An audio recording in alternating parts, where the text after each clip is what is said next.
भारत के सबसे रोमांचक गेमिंग प्लेटफॉर्म विंजो पर हैं 70 से भी ज्यादा गेम्स। तो खेलो अपने मनपसंद गेम्स और रोज जीतो करोड़ों के इनाम। Download now from winzogames.com। Game में वित्तीय जोखिम शामिल है और इसकी आदत लग सकती है। जिम्मेदारी और अपनी जोखिम पर खेलें।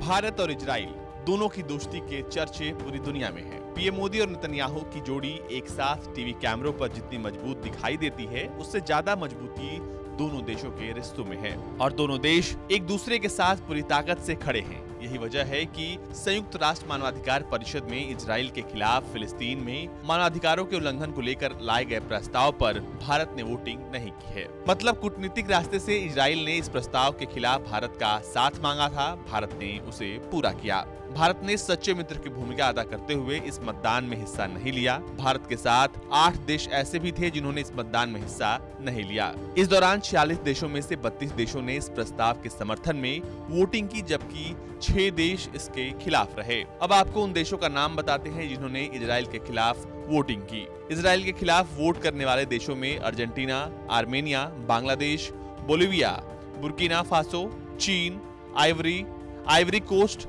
Cuba, Denmark, Eritrea, Fiji, France, Gabon, Germany, Indonesia, Italy, Japan, Libya, Mauritania, Mexico, Namibia, Netherland, Pakistan, Poland, दक्षिण कोरिया, रूस, Senegal, Somalia, Sudan, Uruguay, Uzbekistan और वेनेजुएला शामिल थे।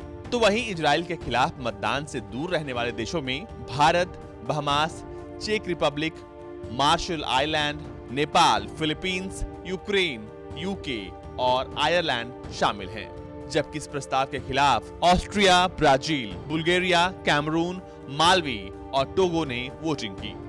चलिए अब आपको बताते हैं कि इजराइल फिलिस्तीन विवाद पर भारत का क्या रुख है। दरअसल इजराइल और फिलिस्तीन के आपसी विवादों पर संयुक्त राष्ट्र में भारत ने कहा था कि दोनों देशों को शांति बनाए रखने के लिए एक दूसरे से बातचीत का रास्ता अपनाना चाहिए। साथ ही दोनों देशों को एक तरफा कार्रवाई से भी बचना चाहिए। ये बातें यूएन की सुरक्षा परिषद में भारत के उप स्थायी प्रतिनिधि नागराज नायडू ने कही थी। उन्होंने इजराइल और फिलिस्तीन से संबंधित बैठक में कहा था कि हमारा मानना है कि मुद्दों का समाधान शांति दो पक्षों के बीच आपसी बातचीत से ही हो सकती है। भारत इस बात की प्रशंसा करता है कि फिलिस्तीन चुनाव की ओर बढ़ रहा है। संयुक्त राष्ट्र में भारत ने इस बात पर चिंता जताई कि स्वास्थ्य ढांचा ठीक न होने के कारण गाजा पट्टी की जनता पर कोरोना का प्रभाव ज्यादा हो रहा है। ऐसे में गाजा सहित फिलिस्तीन की जनता को तत्काल वैक्सीन उपलब्ध करानी चाहिए। भारत उन सभी प्रयासों का स्वागत करता है जिसका उद्देश्य अंतर्राष्ट्रीय समुदाय की सामूहिक प्रतिबद्धता को मजबूत करना है, ताकि सीधी बातचीत फिर से शुरू हो और शांति प्रक्रिया को आगे बढ़ाया जा सके। ब्यूरो रिपोर्ट, भारत तक।